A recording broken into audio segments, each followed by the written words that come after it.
Hey sports fans, it's the final day of our trip to Milan for the Winter Olympics. Pretty sad that it's coming to an end.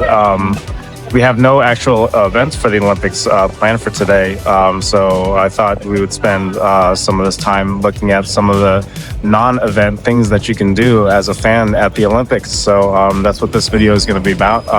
Plus, dive in a little bit into the experience of visiting Milan, which has been absolutely great. So let's go.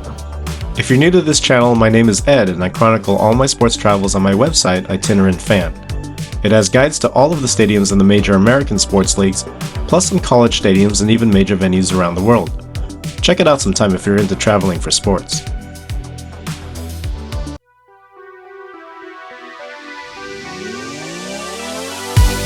I was fortunate to spend nearly a week attending the 2026 Winter Olympics in northern Italy, with most of my time spent in the city of Milan. This is the final video in our series on these games, so if you're interested in checking out our past videos showing some of the events we saw in that time, I've linked to them in the description below. But with these Olympics, as is the case with any Olympics, there's lots more for a fan to do than just watch events. I'll showcase a few of my favorites here, but a great place to start is to visit an NOC, or National Olympic Committee, hospitality house. So one of the cool things about any Olympics really is that there are these hospitality houses where countries will set up a place for fans to come and get to know a little bit about the athletic program and the culture. Our plan is to visit a few of those over the course of our time here at the Olympics, and we're going to go to the first one right now, which is the Korea House. Hospitality houses are typically set up inside large convention spaces or restaurants, some of which already have a connection to the country it's hosting. In the case of the Korea House, it was located inside the Villa Necchi Campiglio, a historic residence in Milan. Each hospitality house is slightly different. Some charge an admission fee to the public, while others are closed to anyone who's not part of the country's Olympic delegation.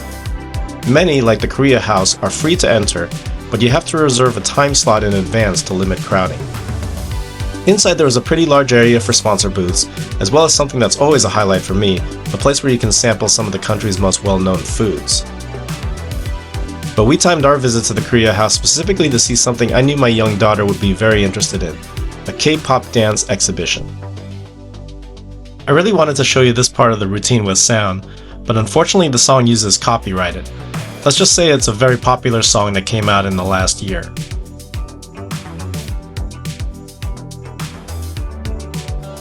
And then they led the crowd in a dance lesson. I applaud these brave folks who are really getting into it. Neither my daughter nor I had the courage for this. But as a bystander, it was fun to watch. It's pretty wild to say, I came to Italy for the Olympics and I learned how to dance to K-pop. But that's what happens when you bring the world together, right? Pretty darn cool. And look how good everyone was by the end of this. Again, because of copyright issues, I can't show you this clip with sound. But if you know enough about K-pop dances, you might be able to guess the song.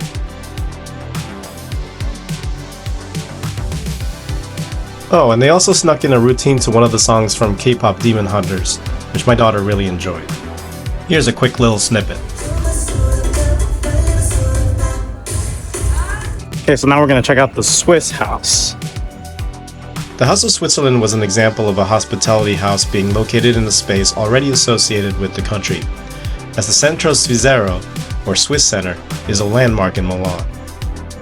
It was free to enter without prior registration, and the area open to the public was decidedly more understated than the Korea House.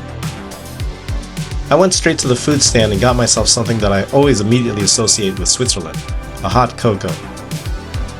We hung out for a little bit and watched curling, which was happening in Cortina d'Ampezzo, a town we wouldn't be able to visit during our trip. After a short while, I was handed this veal bratwurst sample, which was quite tasty. If I hadn't come from lunch, I probably would have purchased one of these, it was that good. So, while this was a markedly different experience, I enjoyed it all the same. Finally, we headed to the hospitality house of the host nation of Italy, which was set inside the historic Triennale Milano Design Museum. Now, this was a hospitality house for more refined tastes, with some of the art pieces in the museum serving as part of the showcase. But there was also plenty about the Olympic experience on display as well. Perhaps my one disappointment was not seeing anywhere to purchase food, but I guess the home country doesn't need that when fans have the whole city around them to experience that. I wish I had gotten to more hospitality houses during my time in Milan, but the good news is, these are a spectator highlight at every Olympics, especially if you know how to look for them.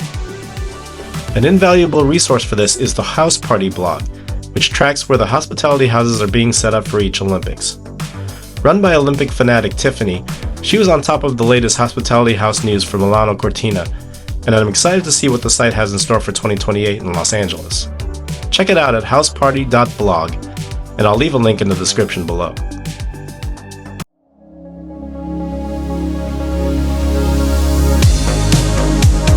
At the Olympics, we had every intention of buying a ton of souvenirs, and there were plenty of chances to do that in Milan.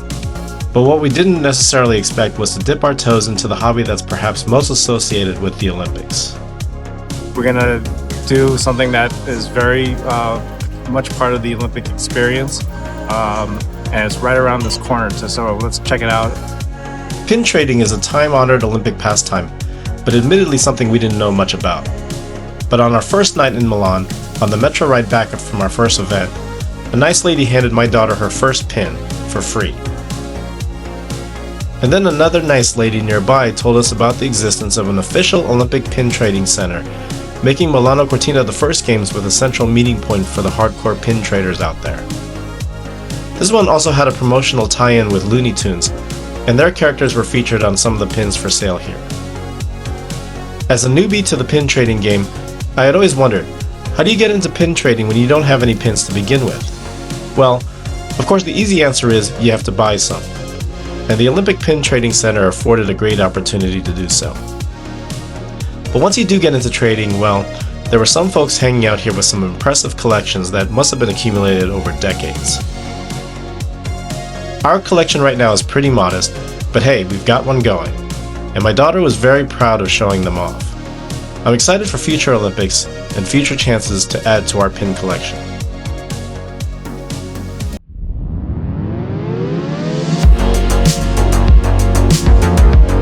I'm a big believer that you don't even need to go to an Olympic event to make being on site at the Olympics worth it. A large-scale sporting event like this will always have a fan zone in which the public can congregate and get into the spirit of the games.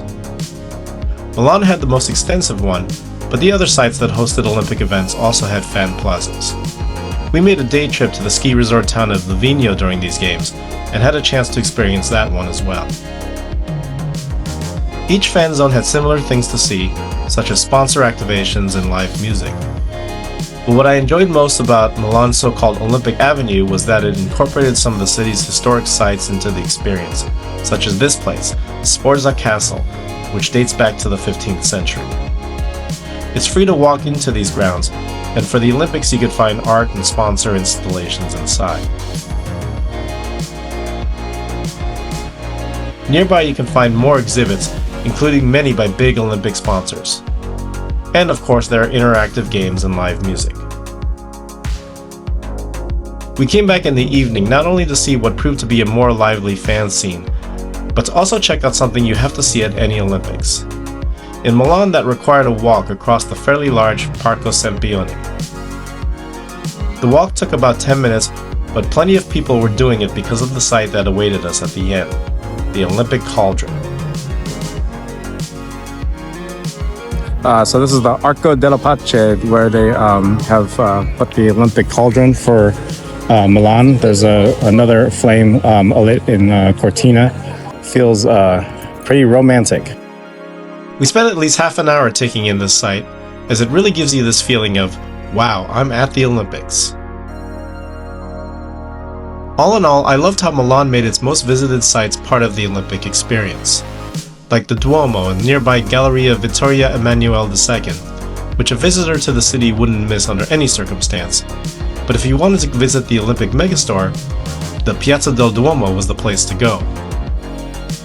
If the Olympics give you an excuse to visit a city, you might as well check out as much as it has to offer. We made a slight detour away from the central city to visit Navigli, home to picturesque canals and a people zone that was quite inviting, even on a gloomy weather day like this one. I was thrilled with our overall Olympic experience in Milan, and I can't wait for the opportunity to experience future Olympic Games. I hope this video lends some insight into what you can do at the Olympics besides watching events. If you are also at the Milano Cortina Games, or if you're interested in attending a future Olympics, then please let me know. Leave a like or a comment below and be sure to subscribe to our YouTube channel because we'll be making a lot more stadium and travel videos like this one. And if you're looking for more info on other major cities or sports venues, head to itinerantfan.com. Thanks for watching and happy travels!